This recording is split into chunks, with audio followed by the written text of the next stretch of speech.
Hi, my name's Barry Crampton. Today I'm going to show you around our Land Rover Discovery, then I'll take you for a ride in it, but first I'll tell you a little bit more about it. See if I can get a bit further than I did with the Discovery last week, where halfway through the test drive somebody rang up and bought it. Good thing, not complaining.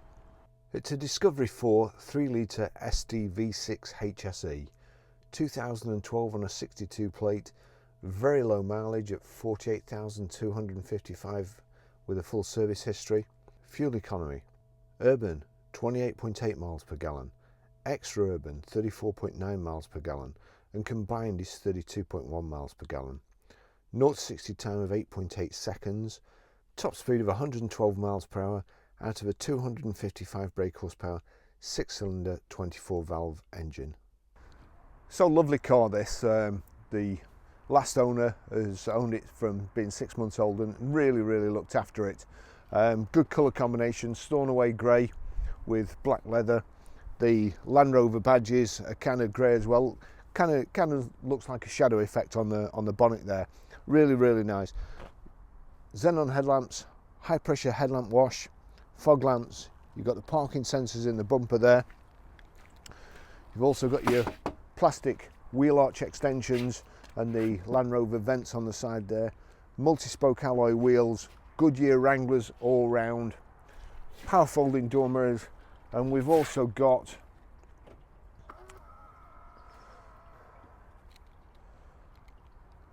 keyless lock, keyless entry. So as long as you've got the keys on you, just get out, press the little button in the handle, the doors lock, door mirrors fold in.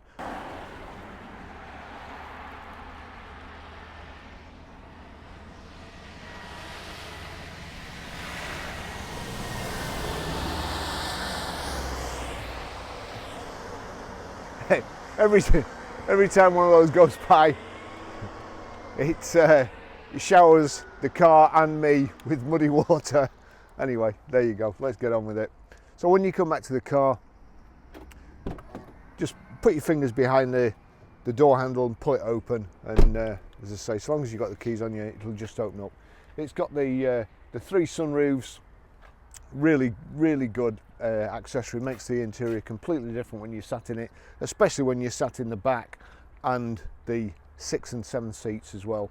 There's also this carrier system on the roof here. The split tailgate, top half there, bottom half, oops, if you do it properly that is, and the 6 and 7 seats in the back here pull up really easy. And it's also a flat load space when you put them down. You've got the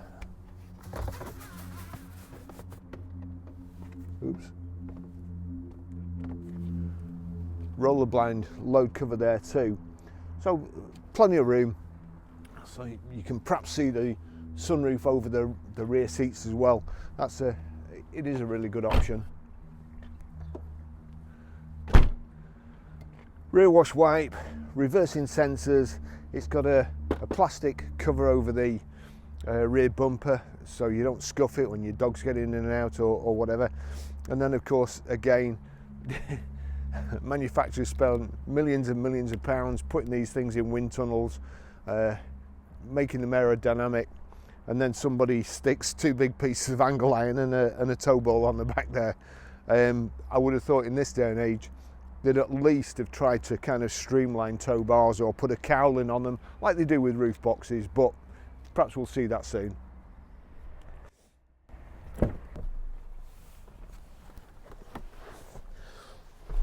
Now I've got my seat right the way back and I forgot to put it forward, so it's a little bit cramped. The back seats look like they've never been sat in. We've got the big thick heavy duty rubber mats over the carpet all across the back here. Car's lovely. It's a credit to the previous owner. It's got a great sound system in it. I think these are Harman Kardon speakers. Tremendous sound reproduction. So it's nice to be a passenger, and if you like music as well, it's great. That's great too. Everything nice in it. These look like proper aluminium fixtures, and it's it's a real good finish. So all the seats just fold down like so. As I say, nice flat surface and carpeting on the back. It's leather with the contrast stitching. Looks really good. And you've got the child seats, Isofix anchor points in the back here too, and lots of airbags all round you.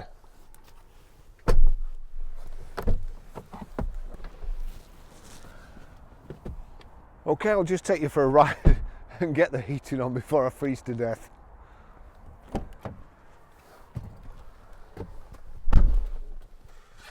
The two Land Rover, Range Rover keys there, foot on the brake,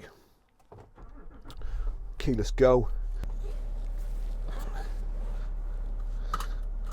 Well, what I should have done before I did that is get the service book out and tell you the service history.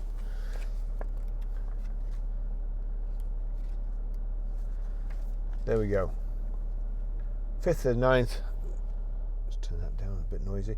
5th of the 9th, 2013 at 6,615 miles, Ribblesdale Land Rover.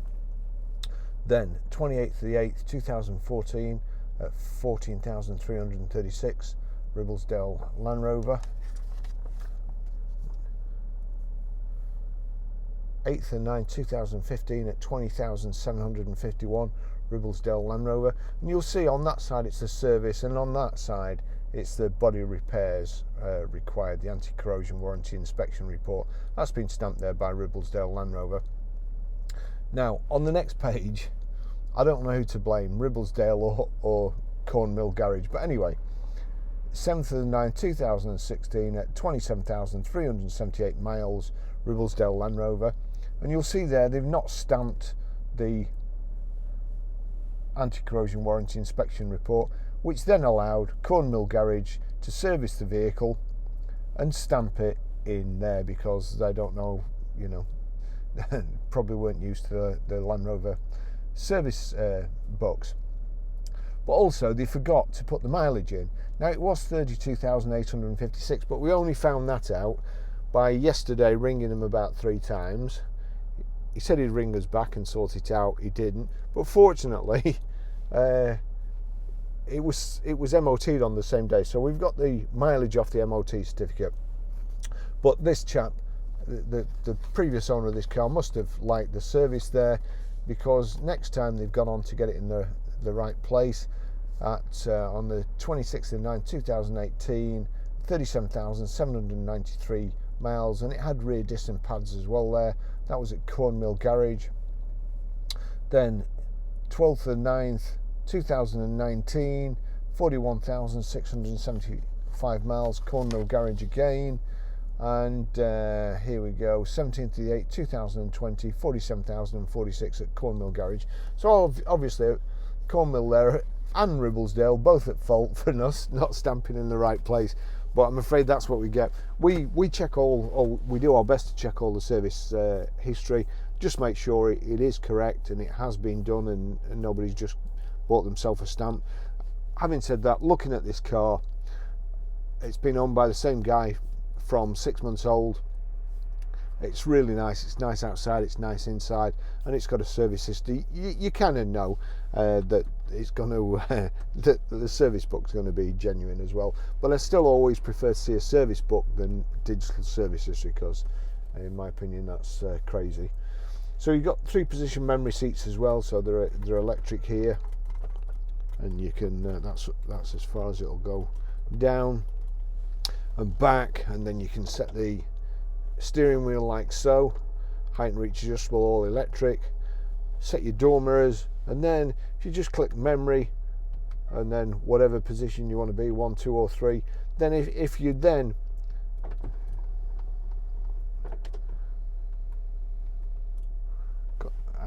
I'm assuming the chap used to be a dentist or something before, if he sits worse than me. So you get in the car, click 1, the mirrors, the steering wheel, the seat goes back to where you set it, and it's a really good option. But obviously just make sure you use the electric seats, because if you don't use anything that's got an electric motor, it just seizes up and then it's no good. Great audio system. I'll show you as we're going. But the good thing again, I think these and the previous shape Range Rover are the last of the proper Range Rovers, the last of the ones where you can jump in on a freezing cold morning with your gloves on and still operate all the controls. The heated seats, a switch, look, 1, 2, 3 positions, you just have to press it. Nice big heater controls and fan controls. The sat nav is a touch screen, but you've also got buttons, so I mean, from there you can go back to audio, video, on-road nav and phone, click on nav and destination entry. You have got to click to agree. That was the only thing I thought could let it down, because when you click nav, you can knock it onto nav from the button, but then you've got to touch whether you want on-road nav or you've got to agree. But I tried it before with my gloves on, and it works fine. And honestly, there's nothing worse. Everything's dead simple to use. Big switches. Even somebody with hands like a bunch of bananas like mine can use all the switches without pressing the one next to it. Just at the moment, texting. The next time I get the right letter will be probably the first time ever. Everything just seems to be going too close together, and also all touchscreen. And it's a proper hard-working car. This probably more so than the Range Rover. There's enough room to put 2 sheep in the back seats as well as all your family. They're just tremendous cars.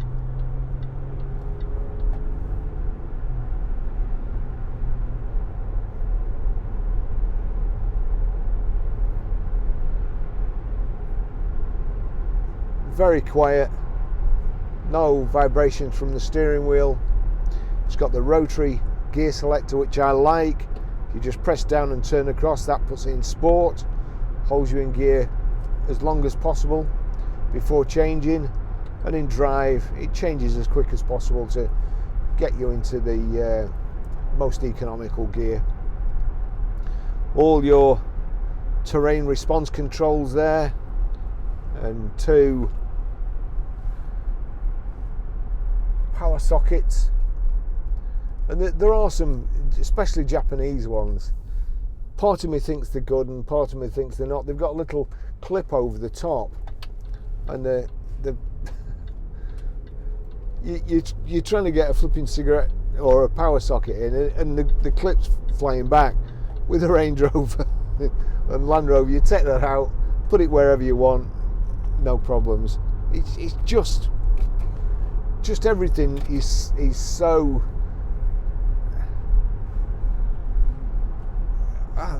just well engineered, I would say. Oh, that reminds me. Just yesterday, actually, I saw a tweet. There's a mountain rescue team, and just before go through lights on red much. Anyway, there's a mountain rescue team, and just before Christmas, I don't know what vehicle they had. In fact, I did try and look, but they've had to retire it. So they've tried to crowdfund a new vehicle, and it said how many times. I think they were called out 90 times last year. So effectively, they've saved 90 people's lives, in my opinion, from somebody who went up Helvellyn and came off his bike and had to come down 3,000 foot on one leg. I thought I might have to, carrying my bike as well. I thought I might have to call out the mountain rescue. So I've got a soft spot for them. But anyway, so they've started to crowdfund. Land Rover saw it on Yorkshire News or in the Yorkshire Post or whatever, and Land Rover are loaning them a Defender. Now, to be honest, I love driving Range Rovers, cops there, Discoveries, I've not driven a new Defender, but I'd like to, and I've got a good mind to volunteer for the mountain rescue thing. But what great fun it must be to be able to go up off-roading in one of those Defenders. But every credit to Land Rover. I lending them one. I think that's I think that really is good. It's tremendous. So I don't know. Give Range Rover a like. They're back in profit. They're taking on more people. They're doing extremely well in the UK, which is what we want to see. And it's not surprising. I really think they are the best cars on the road. We delivered a car to Wales the other day. That was a Range Rover, and the lady who's bought it has come over. She bought it off us, paid for it 3 months ago. She saw the video. She was in America, coming back to live in Wales, liked the car, and paid us, which I think fantastic. Anybody who parts with 35 grand to John and myself after just seeing a video, I really think is very, very good, and I'm quite proud that people are prepared to do that. But when we delivered the car, she was telling us a story. She had a Range Rover before in America. She sold it to some friends. The agreement was that they'd run them to the airport. They ran them to the airport. On the way back, I think it was, maybe in a couple of days later, I'm not sure, but apparently there was 18 inches of snow, or they'd had 18 inches of snow. The chap, with all his family in, went to the fuel station to fill up, filled his car up, went to pay. A lorry's coming down the hill, and lost control in the snow and ice, slid all the way down the hill onto the petrol station, into the Range Rover, wrote it off. Family are okay. So that Range Rover, for the guy to watch it happen, see and be powerless, but then all his family to be all right, that's what it means. And you think £555 or something road tax, would you give £550 a year to insure your family, to insure your little kids, to the safety and make sure they don't get hurt? I'm sure most people would. That's what you get with a Range Rover. They are so much better. They're just right.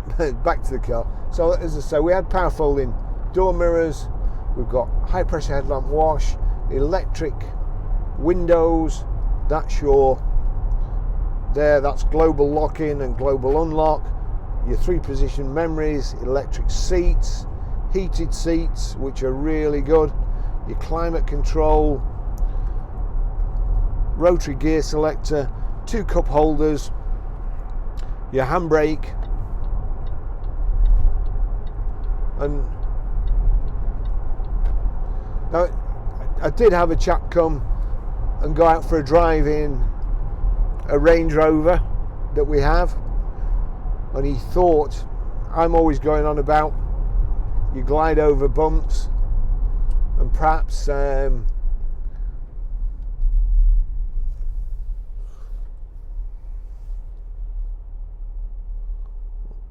honestly despair.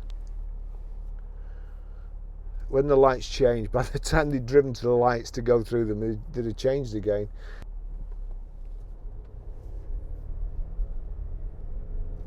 Oh my word, look at that!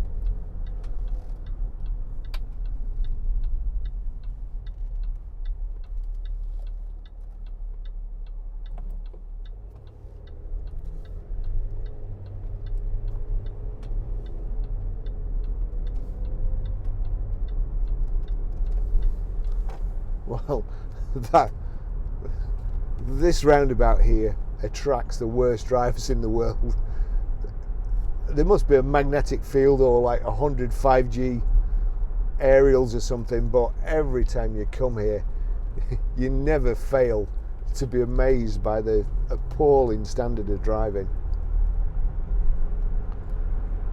Oh yeah, I remember what I was saying now.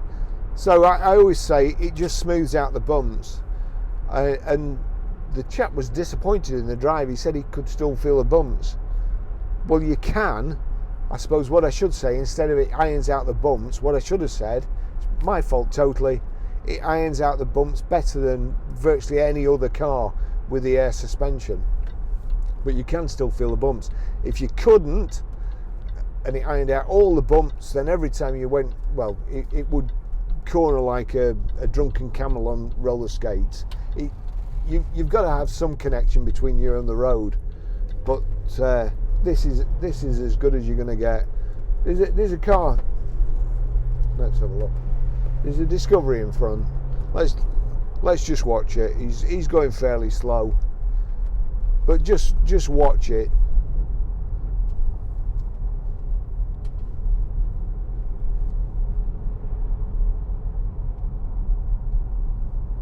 Discovery 4.2. It's the SD V6 HSE.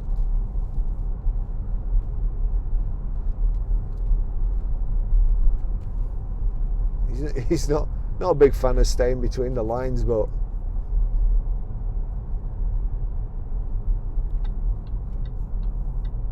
you see in front, it's just instead of bump bump bump bump, it's just like swaying gently.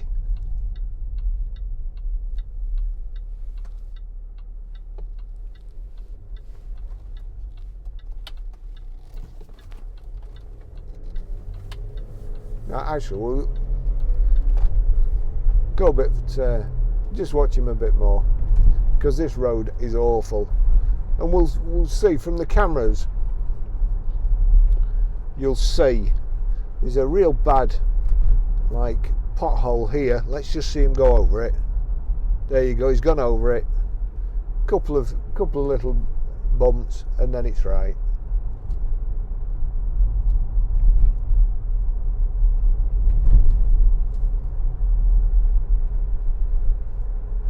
So I'll leave it there. Only came in yesterday. This is how it came in. It's already, well, it's dirtier now than it was when it came in due to the bin wagons going by. Lovely to drive, easy to drive, and one of the things that I did manage to get to do in the one last week was the turning circle. The turning circle is tremendous. For the size of the car, the turning circle's tremendous. It's so easy to drive. You've also got the flappy pedals on the steering wheel. Got cruise control. Got your telephone controls here. Everything easy. Nice and simple. You don't have to think about anything and think about switching something, then going to a touch screen to adjust it. Proper car. Okay, so I'll finish the test drive there. I'm not sure what car I'll be doing next. We have a Volvo estate which I've not got round to. The more expensive cars tend to take priority as and when they come in. We've got 4 Vito vans, all the same virtually, which could do with doing a big Peugeot Boxer van, I think, a drop side or pickup or whatever, and we've got more stuff coming in all the time. So keep an eye out on our website, ggcars.co.uk, and thanks for watching. See you in the next video.